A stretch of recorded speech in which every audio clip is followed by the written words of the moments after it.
이런 가운데 이재명 민주당 대표가 이제 흉기로 공격을 당했고 이제 부산에서 그 사건이 있었고 부산대 병원으로 처음에 갔다가 서울대 병원으로 이송이 되는데 뚜구뚜구 이제 헬기로 이송이 된 것과 관련해서 좀 논란이 일었지 않습니까? 그런데 국민권익위가 이것과 관련해서 이제 조사에 착수하게 됐다. 뭐 이런 겁니다. 왜? 권익위에 저거 말이에요. 헬기로 이렇게 이송이 된 거는 뭐 부정청탁, 뭐 특혜를 받은 것 아닙니까? 이런 신고가 다수 접수가 돼서 권익위가 조사에 착수했다. 이런 뉴스가 어제 전해졌습니다. 그러자 민주당과 국민의힘은 각각의 반응이 나왔는데 예상대로 극명하게 입장이 엇갈렸습니다. 이렇게요. 들어보시죠. 국민권익위가 암살태를 당한 야당 대표에게 2차 가해를 하고 있습니다. 명백히 정치적 의도가 있는 것입니다. 윤석열 정권은 국민권익위원회를 앞세워 정치 테러로 생명의 위협을 받은 야당 대표를 욕보이려는 것입니까? 신고를 핑계로 이재명 대표를 조사하겠다니 기가 막힙니다. 민주당의 반발이야말로 헬기 이송 관련해서 마음의 상처를 입으신 국민들께 대한 2차, 3차 가해라고 생각합니다. 국가기관의 행정행위에 대해서 민주당이 항상 이런 식으로 비난하고 거부하는 자세를 보이는 것은 국민들에 대한 도리가 아니다. 자, 그러니까 지금 이제 국민권익위원회가 이재명 대표의 헬기 이송 특혜 논란과 관련해서 조사에 착수합니다. 이런 뉴스가 전해지자 민주당에서는 이거는 이재명 민주당 대표에 대한 2차 가해예요. 국민의힘에서는 민주당이 그렇게 반발하는 것이야말로 국민을 향한 2차, 3차 가해입니다. 이렇게 핑퐁 뭐 이런 양상이었습니다. 그런데 어떻습니까? 질문을 드리기 전에 그러면 목소리를 하나 더 들어보시지요. 자, 어제 더불어민주당이 국회에서 대규모 규탄 집회를 열었습니다. 이재명 민주당 대표의 이번 이 흉기 공격과 관련해서 이러한 외침들이 있었습니다. 들어보시죠. 이 사건은 명백한 정치적 테러입니다. 중대범죄자의 신상, 인터넷 검색 기록, 사회적 관계망 등 모든 사실을 한 점 의혹 없이 경찰 당국은 반드시 공개해야 됩니다. 부실 수사, 축소 은폐, 경찰의 전면 재수사를 촉구한다. 정치 테러 범죄 행위 전면 공개하라. 윤석열 정권 똑바로 하시기 바랍니다. 자, 어제 국회 본청 앞에서는 뭐 대규모 저렇게 규탄 집회가 있었습니다. 이번에 이재명 대표의 흉기 공격 사건과 관련해서 경찰 수사 과정이나 이런 것들을 봤을 때 좀 이상해요. 전면 재수사, 그리고 그 피의자 신상 공개, 뭐 이런 것들을 주장하는 규탄 대회가 있었습니다. 아까 정청래 최고가 그러잖아요. 윤석열 정권 똑바로 하시오. 오늘 박찬대 최고는 오늘 오전 최고위에서 윤석열 정권을 겨냥해서 미친 정권이다. 이렇게 나를 세웠습니다. 이어서 들어보시지요. 이게 정상입니까?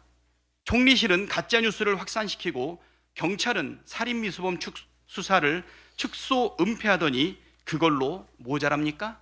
한마디로 미친 정권입니다. 총선에서 반드시 윤석열 정권을 심판해야 할 이유가 추가되었습니다. 네, 박찬대 최고, 뭐 미친 정권입니다. 뭐 이런 얘기까지 나왔는데, 자, 우리 서재현 대변인 먼저 한 말씀 하세요. 네, 저도 사실은 권익위가 이게 수사 이렇게 확인한다고 해서 저도 가짜 뉴스인 줄 알았는데 이게 사건이라고 해야 되나요? 이게 2주밖에 지나지 않았는데 2주 동안 본인들은 이야기하는 것은 신고가 접수돼서 수사하겠다고 합니다. 네. 그럼 신고만 하면 김건희 특검이나 김건희 수사를 왜 안 하네요?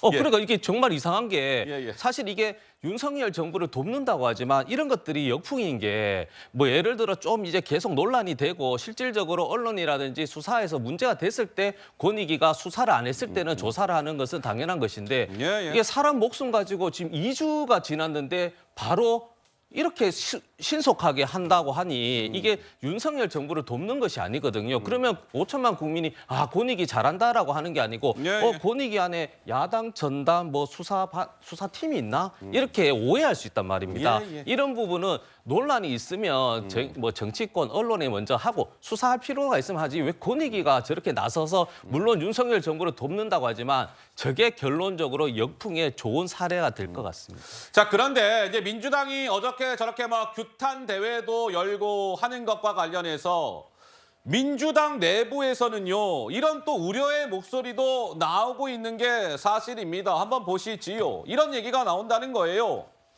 민주당의 한 초선 의원은 이재명 민주당 대표께서 서울대 병원에서 퇴원하면서의 일성은 전쟁 같은 정치를 끝내자 이것이었는데, 아니 그렇게 전쟁 같은 정치를 끝내자고 해놓고 오히려 지금 민주당이 전쟁을 부추기고 있는 거 아닙니까? 민주당의 또 다른 관계자는 당내에서 야 이거 오버하는 거 아니야? 이 과하다는 의견이 있는데 이 말리는 사람이 없어요. 성재전 의원님 한 말씀 하시죠.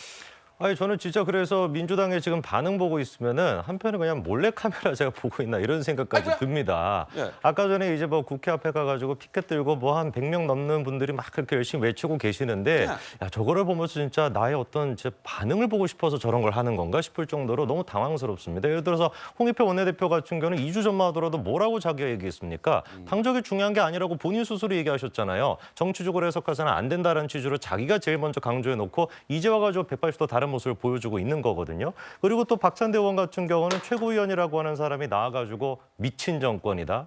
제가 이거 지금 논평하면서 뭐 미친 사람이다, 미친 정당이다 이런 얘기하면 되겠습니까? 안 돼요. 안 되는 거잖아요. 예. 그런데 그런 얘기를 갖다가 제1야당의 최고위원이라고 하는 사람이 저렇게 얘기한다는 것도 정말 지금 민주당의 모습 자체가 너무 이해가 안 되고요. 아까 전에 이제 그 권익위에 대한 얘기도 있었습니다. 피켓 들고 있는 사람 중에 전현희 전 이제 권익위원장도 계셨는데 지금은 뭐 당대표 뭐 테러 뭐 어쩌고저쩌고 뭐 희한한 것도 그거 맡고 계시더라고요. 그 대책위원회 위원장이에요. 네, 위원장 뭐 그거 맡고 계시는데 권익위는 원래 신고가 되면은 조사를 하는 게 맞습니다. 그게 원래 권익위의 역할인 것이죠. 근데 그거에 대해서 이제 아까 얘기 나왔던 게 뭐 김건희 여사의 도이치 모터스 그 얘기도 해주셨는데 애당초 그 사건 같은 경우는 제대로 된 신고도 이루어지지 않았습니다. 경찰의 수사 내역 자체가 그게 유출이 돼가지고 그거를 모 언론사가 받아가지고 그거를 뭐 어디 공영방송에다가 퍼뜨리고 그렇게 해가지고 수사가 이루어진 거 아니겠습니까? 제대로 된 신고조차도 이루어지지 않았던 사건이라는 것까지 제가 말씀을 드리겠습니다.